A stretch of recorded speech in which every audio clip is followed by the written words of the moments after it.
Hello guys, welcome. Collective reading po tayo ngayon para po sa mga no contact situation.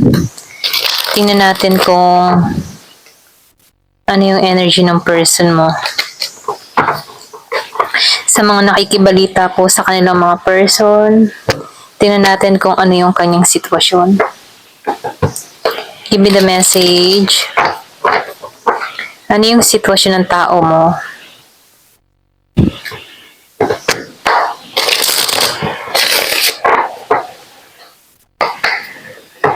Give me the message. Ano yung situation ng tao mo?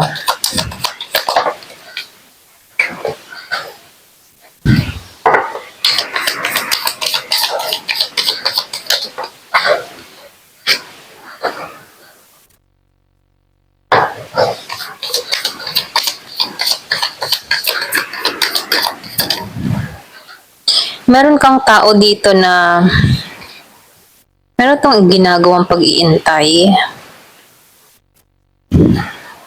Meron akong nakikita ditong tao na nagmamatigas. Alam, hindi po nagmamatigas siya pero iniintay ka rin naman ito. Denial, ganon. Para siyang denial dito. Gusto ka naman pero walang pagkilos na ginagawa. Yung bang tipo na inaayaw-ayawan ka pero hinahanap-hanap ka naman. Ganon. Deep inside, meron siyang pag-ugaling ganon.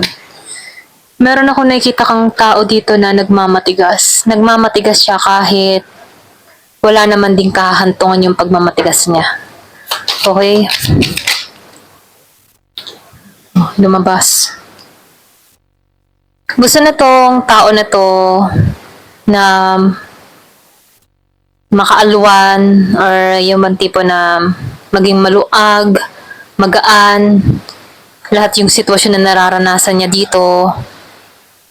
Pero naghihintay rin naman siya dito sa'yo, okay? Meron kang tao dito na nagmamatigas dahil pwede rin sa pride niya or pwede rin ganun lang talaga ang ugali niya. Hindi to sanay na nanunuyo or hindi to sanay na siya yung kusa na lalapit sa'yo. So, nakikita ko dito yung denial, nagmamatigas pero inaasam-asam ka naman. Ganon, okay? So, sa totoo dito, nakikita ko dito na nasasaktan to deep inside, okay? Hindi lang niya pinapahalata sa iba, pero deep inside, pag solo to, nasasaktan to. Ito lang yung nakikita ko. Yung iba sa inyo, masakit tong magsalita. Meron kang tao masakit magsalita. Yung mga sinasabi niya dito ay walang katuturan. Basta't lang masabi niya yung kanyang mga gustong sabihin kahit makapanakit siya. Pero dito, hindi niya naiisip yung impact na binabato niya sa'yo. Kaya itong tao na to, siya din yung nagdurusa dito. Okay? Yung bang hindi niya pinag-iisipan yung mga sinasabi niya, basta di ka ng di ka kahit makasakit na siya. Meron kang tao dito na hindi matured. O diba, nasasaktan talaga. Meron kang tao dito na matigas ang ulo, ma-pride, nagmamatigas. Kahit yung sasabihin niya sa ibang tao na wala ka na, wala kang kwenta, ganyan-ganyan. Pero deep inside, siya yung walang kwenta dito, okay?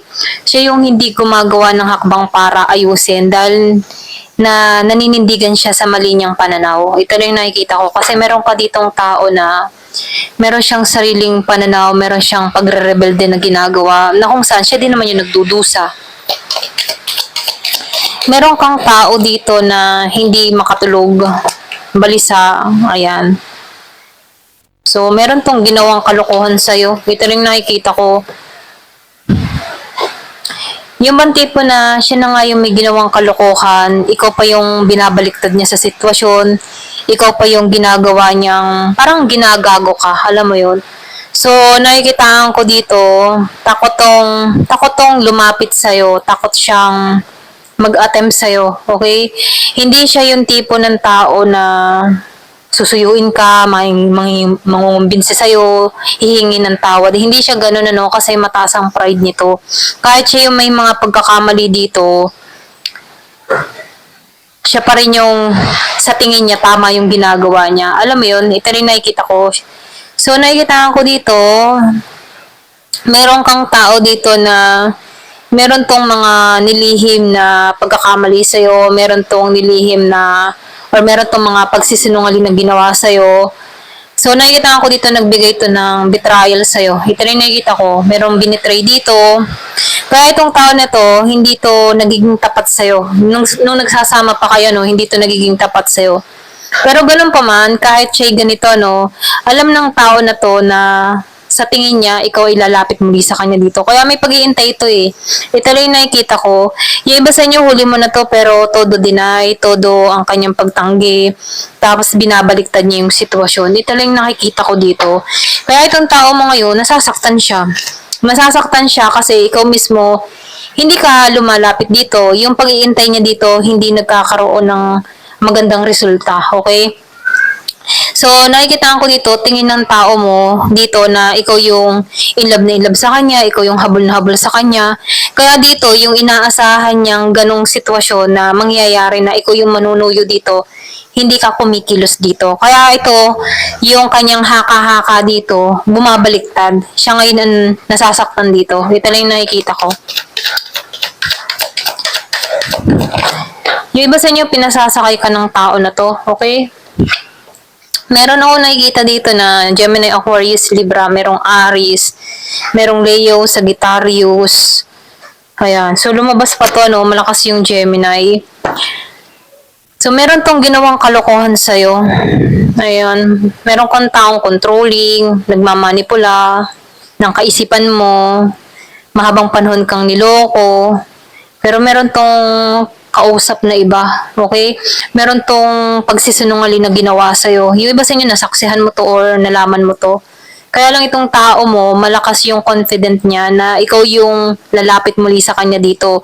So, nakikita ko dito, yung iba sa inyo, wala kang ginagawang aksyon, kaya itong tao na to nasasaktan kasi hindi niya inaasahan na wala kang gagawing aksyon para rito. Yung iba sa inyo, pwedeng paulit-ulit na nagagawa ito ng tao na to sa'yo. Nasanay ba siya na ikaw yung nanunuyo, ikaw yung lumalapit, ikaw yung nakikipag-ayos kahit may mga mali siyang gawa. So, nasanay itong tao mo. Kumaga, lumaki yung ulo. Okay? Pero ngayon, nakikita ko dito, nag-iintay siya dito, pero yung iba sa inyo, pwedeng natauhan ka, wala kang ginagawang aksyon, nagising ka na, ganyan. Ayan, ito na yung nakikita ko sa'yo.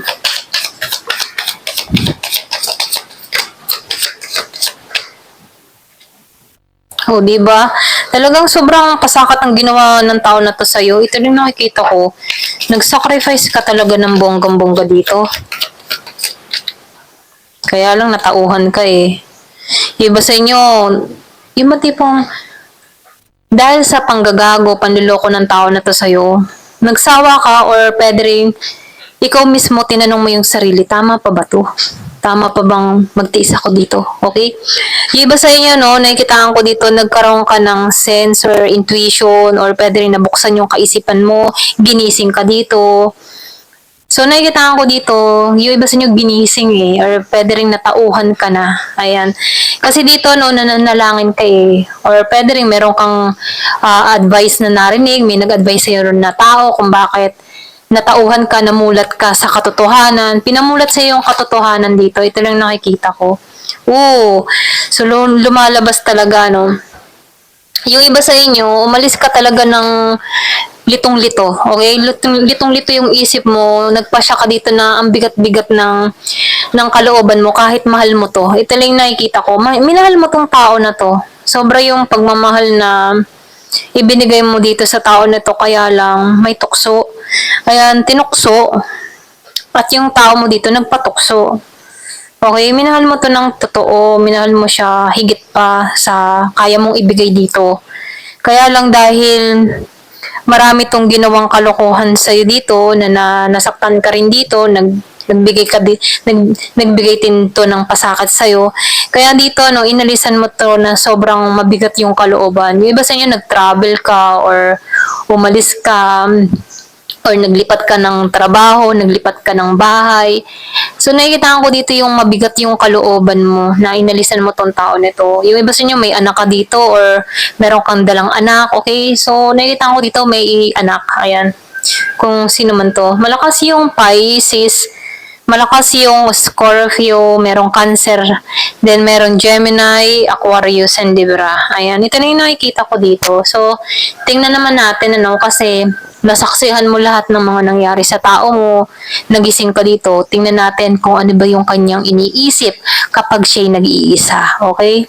Kung kanya naiisip nung nawala ka, ano yung napagtanto niya? Ano yung gusto niyang sabihin sa'yo? Ayan. Ano yung naisip ng tao nito nung nawala ka? Or ano yung gusto niyang sabihin na hindi niya nasabi sa'yo? O, gusto nito, ito yung kanyang pinagsisihan, hinihiling ng tao nito na sana hindi niya nagawa to, okay? Ito lang yung nakikita ko, hinihiling niya na itong mga bagay na nagawa niya, dapat hindi niya na nagawa, okay? So, mayroon siyang ganon. Umaasa to na itong mga bagay na ito ay maiba naman or magkaroon ng pagbabago, okay? Itong tao mo dito, gusto na nitong gawin ng lahat para sa'yo. Ngayon niya napagtanto. Ngayon siya nagkaroon ng realization. Gustong bumawi. Ayan. I would do anything for you. So, gagawin nito lahat para sa'yo. Ngayon niya naisip yun. Definitely. Diba? Definitely. So, tinan pa natin. I am addicted to you. So, ngayon to naging addict sa'yo. Addict sa'yo. Meron dito, tinan mo, ang isip ng tao mo dito. I imagine you naked. Diba? May pagnanasa pa. Give me the message. You have many choices and option. Pwede nga iba sa inyo, marami kang gusto pang marating, marami pang gusto ikaw makamit, magaganon. Okay? Give me the message. I worry about us a lot. So, nag-aalala tong tao nito. Marami siyang inaalala. There is someone else. So, meron talagang iba. Ayan, yung iba sa inyo, kung meron kang pagdududa sa tao mo, meron talagang involved na ibang tao.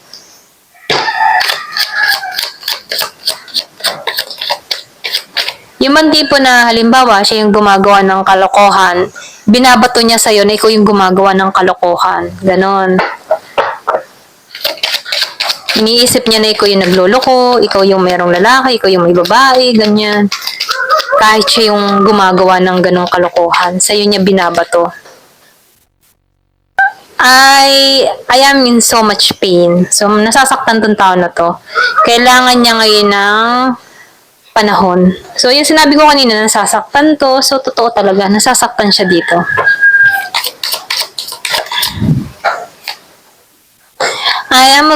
I am absolutely in love with you. So, in love siya sa'yo. Ngayon niya na-realize na in love pala siya nung lumayo ka.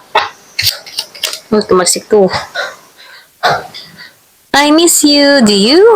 Yan, may tanong siyang ganyan. Miss ka na niya. Ikaw ba? Miss mo na ba siya? Yan. Love is in the answer. So, may mga ganun siyang pag-ibig ang sagot. Pag-ibig ang sagot. Ayan. Start. Tingnan pa natin. This love scares me. So, natakot siya sa pag-ibig na ibinigay mo dito. So, ngayon kanya sinasabihan dito, pag-ibig ang sagot. Kumbaga, hinahanap niya na yung tipo mapatawad mo siya, hanapin mo yung pag-ibig mo sa puso mo para sa kanya. Kaya lang, merong natatakot na magmahal muli. Ganon. So, meron natakot sa pagmamahal. So, nakikita ko dito, natakot tong tao na to sa future.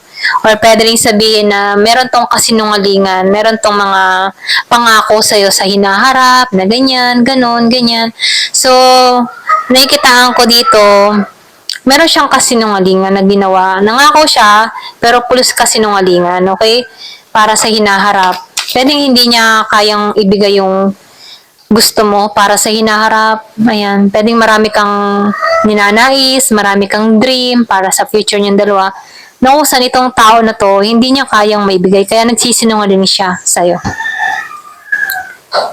So, inintay ka talaga nito, yung sinabi ko kanina. Iniintay ka nito, okay? Iniintay ka niya na ikaw yung lumapit sa kanya, ikaw yung umuna sa kanya, ganun, okay? May pag-iintay siyang ganun. Kasi itong tao mo, confident siya na ikaw yung talagang habol na habol sa kanya. Kaya lang, nagkamali. Merong pagbabago na nangyari sa'yo. Kaya itong tao nito, nagtataka. Ngayon yung nararamdaman yung sakit. Okay? Ngayon nararamdaman na bakit tong person ko parang mayroong kakaiba ng ginagawa? Bakit hindi na siya katulad ng dati? Anong nangyari? Mga ganun, no? So, nakikitaan ko dito, itong tao mo, nagtataka siya. Bakit malaki yung pinagbago mo? Sa konting panahon, ano, ang laki ng pinagbago mo. Kaya itong tao na to, naiisip din ito na baka meron ka ng iba, ganyan. Ayan, ito lang yung nakikita ko.